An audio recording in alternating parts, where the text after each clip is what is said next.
स्वागत आहे तुमच्या आपल्या आजच्या एका नवीन व्हिडिओमध्ये। तर आज आपण आलो आहोत संत तुकाराम महाराज यांच्या वेदांनी पावन झालेली भूमी देहू येथे। तर तुम्हाला देहू आणि देहूचा आसपासचा परिसर, गाथा मंदिर हे सगळं आज आपण तुकाराम महाराज यांचं जन्मस्थळ हे सगळं या व्हिडिओमध्ये तुम्हाला दाखवणार आहे। तर व्हिडिओ शेवटपर्यंत बघा आणि आवडल्यास नक्कीच लाईक करा।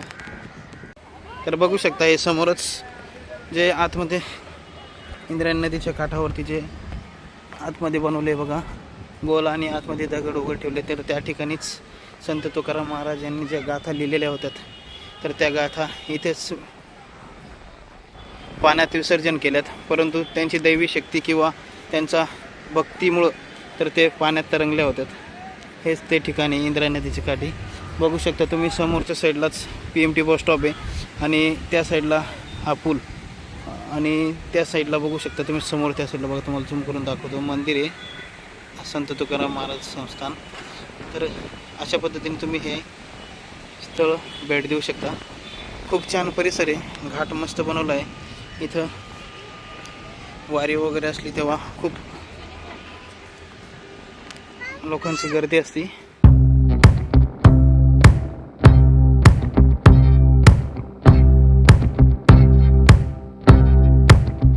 इंद्रायणी नदी काठी तुम्ही बोटिंग ही करू शकता। तर प्रत्येक पर व्यक्तीला म्हणजे 5 वर्षाच्या पुढील जे व्यक्ती असेल त्याला 100 रुपये तिकीट एवढे आकारतात। तर ते समोर बघू शकता तुम्हाला बोटिंगसाठी एक होडी गेली आतमध्ये, हे बघा।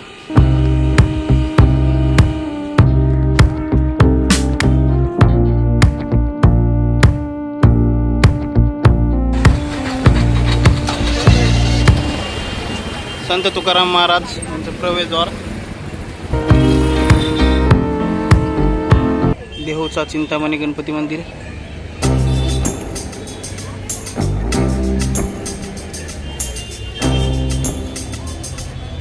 गणपती बाप्पा मोरया, मंगल मूर्ती मोरया।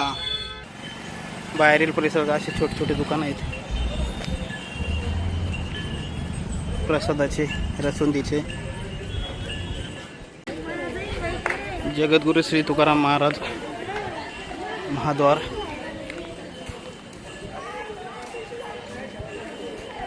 या साईडला चप्पल स्टँड आहे।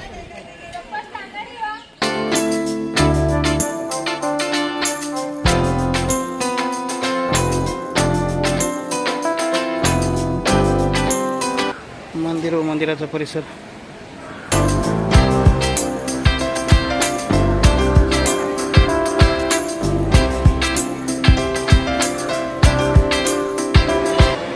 मंदिराबाहेरील हॉल आणि समोर विठ्ठल रुक्मिणी देवी मंदिर स्वयंभू मूर्ती।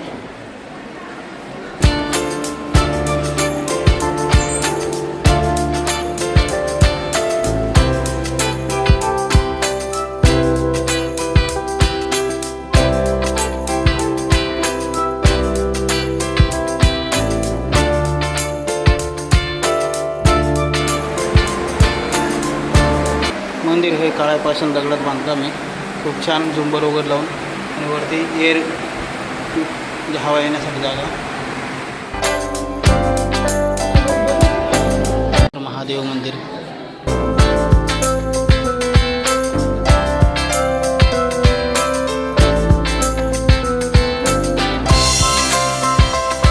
मंदिर परिसरात अन्नप्रसादाचा कार्यक्रम हा मंडळातर्फे देतात। शिळा मंदिर,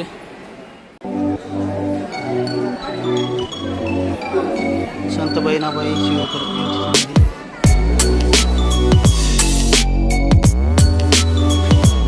तुकाराम महाराजांनी असं लिखित अभंग गाथा बघू शकता। ही अभंग गाथा ही संत तुकाराम महाराज यांनी स्वतःच्या हस्ताक्षराने लिहिलेली, त्यावेळेची संस्कृत भाषा।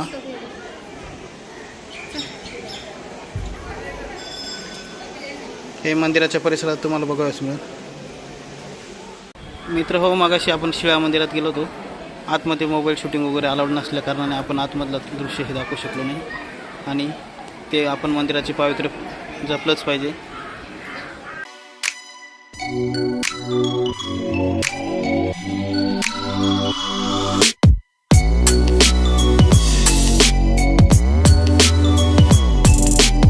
महाराजांची पालखी ही देहूवरून पंढरपूरसाठी जाते ना, ती याच्यातच जाते. श्री गणेश मंदिर आणि समोर मगाशी आपण गेलो राम मंदिर. छोटा टिकावाला आणि आमच्या छोट्या आरूला टिका लावला त्यांनी छानपैकी. आता मला लाव थोडा.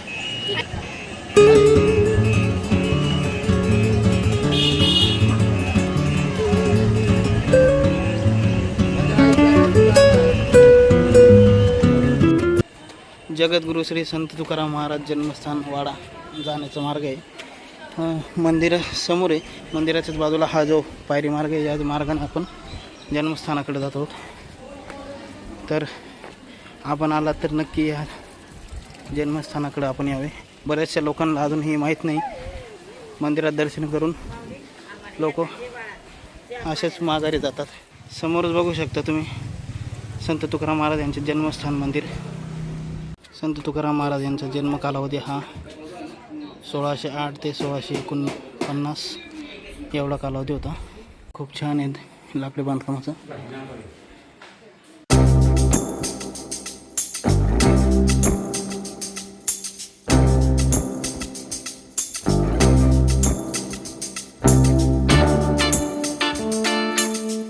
तुकाराम महाराज यांच्या पत्नी जिजाबाई यांचे घर.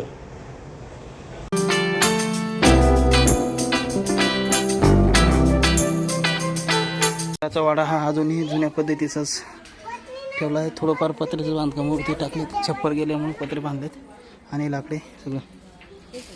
त्याचं हे संपूर्ण त्यांची परिसर. मित्र हो, माझ्या पाठीमागे तुम्ही बघू शकता संत तुकाराम महाराज यांचं जन्मस्थान आहे. म्हणजे त्यांचं राहतं घर होतं ते. अशा पद्धतीनं तुम्हाला दाखवले जुन्या बांधकामातलं आणि लाकडी काम होते. आज छप्पर तुटल्या कारणाने त्यांनी नंतर पत्र्याचे नवीन पुनर्वसन केलं आहे. पण खूप छान अशा पद्धतीचं संतांचं किंवा महापुरुषांचे वास्तव्य असलेले किंवा कोणतीही प्रॉपर्टी असली ती महाराष्ट्र शासनाने जपून ठेवली. याचं खूप कौतुक करावं असं ते कमी. जन्मस्थानाचं घर बघून आल्यानंतर समोरच बघू शकता आपण संत तुकाराम महाराज हे गरुडावरती आरूढ झाल्यानंतर आणि खूप छान पद्धतीचा हा महाद्वार दिसून येतो. मंदिराच्या समोरच असलेले पुस्तकालय तुम्ही कोणत्याही पद्धतीचे चांगले चांगले ग्रंथ हे आपण वाचण्यासाठी घेऊ शकता. आणि ह्या बाजूलाच समोर इंद्रायणी नदीचा घाट आहे. चला तुम्हाला आपण आधीचा तो तिकडच्या साईडचा दाखवला तर हा घाट दाखवतो तुम्हाला मी. संत तुकाराम महाराज संस्थेची रुग्णवाहिका आणि समोरच हे मंदिर आहे. तुकाराम महाराज यांचे तृतीय चिरंजीव पालखी सोहळा जनक तपोनिधी नारायण महाराज समाधी.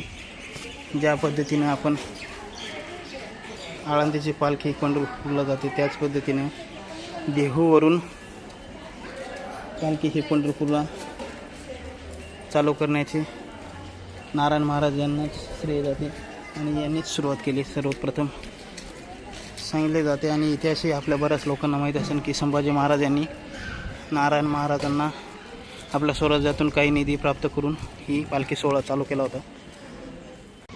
हे मंदिर आणि मंदिराच्याच पाठीमागं हा आपणास दिसून येतो तो इंद्रायणी घाट आणि या साईडला पूल.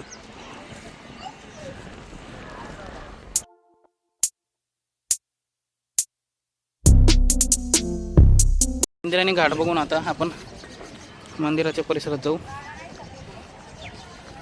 तुला घ्यायचं काय ते पटपट बघ. तू काय बघते तू मित्र. असा प्रकार तुमच्यासोबत पण घडतो का? नक्कीच कळवा, कमेंटमध्ये सांगा मला. खेळण्याच्या दुकानात गेल्यानंतर मुलांना कोणती खेळणी घेऊ हेच लवकर कळत नाही आणि आपल्यालाही ते उमजू देत नाही. तलवार तलवार असते अजून कोणाकडे जास्त राणी. हो का? संत तुकाराम महाराज वैकुंठ धाम साठी गेले होते. तीच ही पवित्र जागा आहे. चला तर तुम्हाला वैकुंठ धामचा सर्व परिसर हा दाखवतो. संत तुकाराम महाराजांचे वैकुंठ धामची समाधी.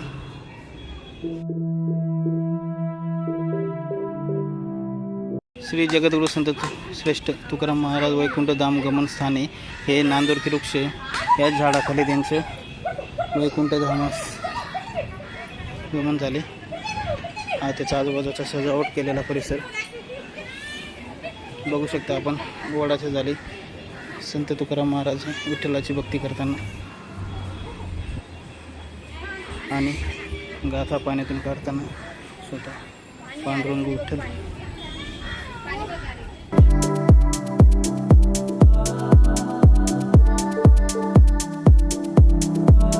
पण केले नांदूर की वृक्षी हा नाव आहे त्याचं.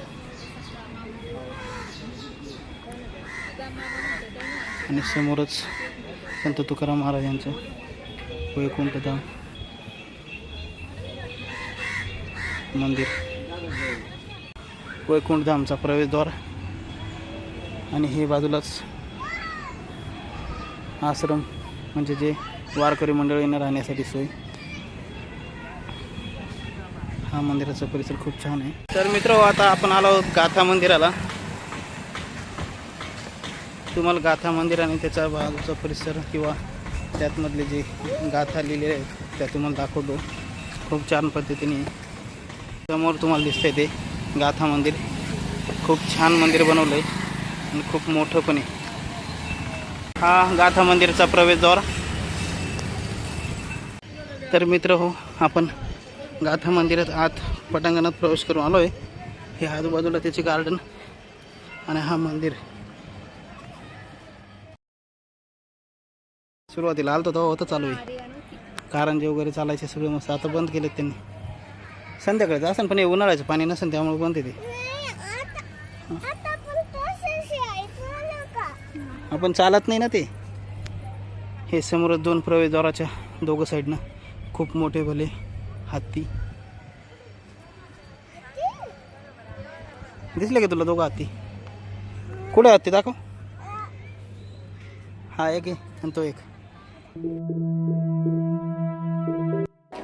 गाथा मंदिरातील ही संत तुकाराम महाराजांची मूर्ती आणि गाथा मंदिराचा परिसर.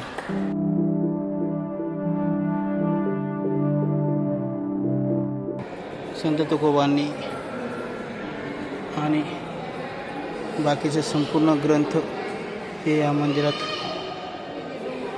कोरीव प्रमाणात लिहिले आहेत. हे बघू शकता. अशा पद्धतीने रामायण वाल्मिकी ऋषीने लिहिलेले, भगवद्गीता आणि आपले वेद वगैरे संपूर्ण ग्रंथ हा गाथा मंदिरात लिहिला आहे. छान आहे.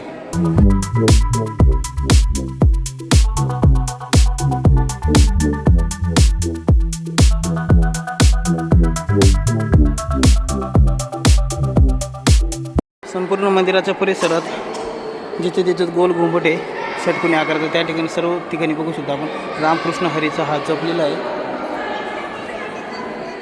रामकृष्ण हरी, रामकृष्ण हरी, रामकृष्ण हरी. पहिल्या मजल्यापासून दुसऱ्या मजल्यापर्यंत किंवा वरच्या मजल्यावरून खालच्या मजल्यावर जाण्यासाठी जिना खूप छान पद्धतीचा बनवला आहे गोल आकारात. मंदिराचा वरचा भाग आपण बघू शकता. खूप छान पद्धतीने फुलं वगैरे आकर्षित बनवलं आहे.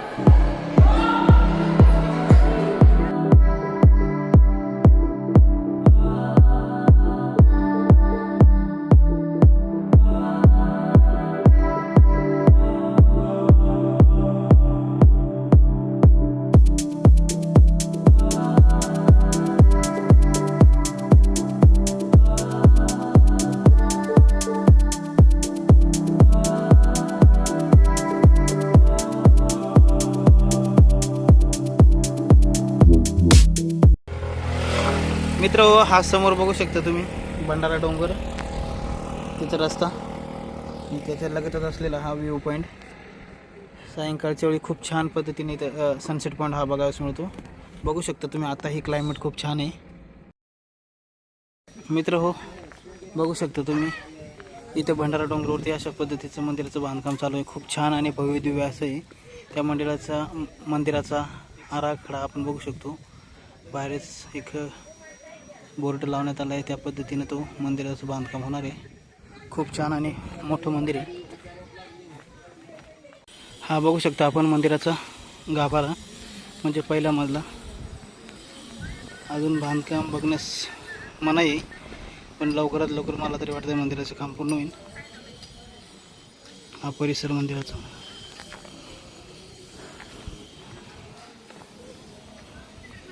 संत तुकाराम महाराजांचं मंदिर इकडे.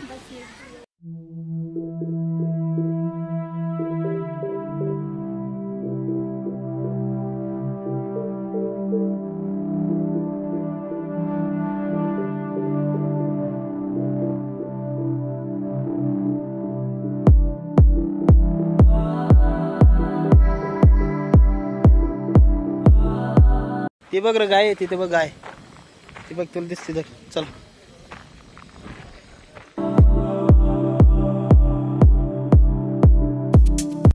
आय होप मित्र तुम्हाला आजचा व्हिडिओ नक्कीच आवडला असेल तर आपल्या व्हिडिओला लाईक करा आणि आपल्या मित्रपरिवारामध्ये शेअर करा. कमेंट करायला विसरू नका की कोणता भाग आणि कोणत्या ठिकाणचं तुम्हाला अजून नवनवीन व्हिडिओ बघायला आवडतात. तर मित्र आज आपण या व्हिडिओमध्ये संत तुकाराम महाराज यांचे जन्मस्थान आणि विठ्ठल रुक्माई मंदिर, संत तुकाराम मंदिर, त्यानंतर तुमचं गाथा मंदिर आणि भंडारा डोंगर हे सर्व तीर्थक्षेत्र आपण आणि इंद्रायणी घाट हे सर्व तीर्थक्षेत्र आपण या व्हिडिओमध्ये घेतले आहेत. तर मित्र भेटूया पुढच्या व्हिडिओमध्ये. तोपर्यंत आपला रामकृष्ण हरी बोला. विठ्ठल रुक्माई भगवान की जय. संत ज्ञानेश्वर महाराज की जय. संत तुकाराम महाराज की जय. भेटूया पुढच्या व्हिडिओमध्ये. तोपर्यंत रामकृष्ण हरी.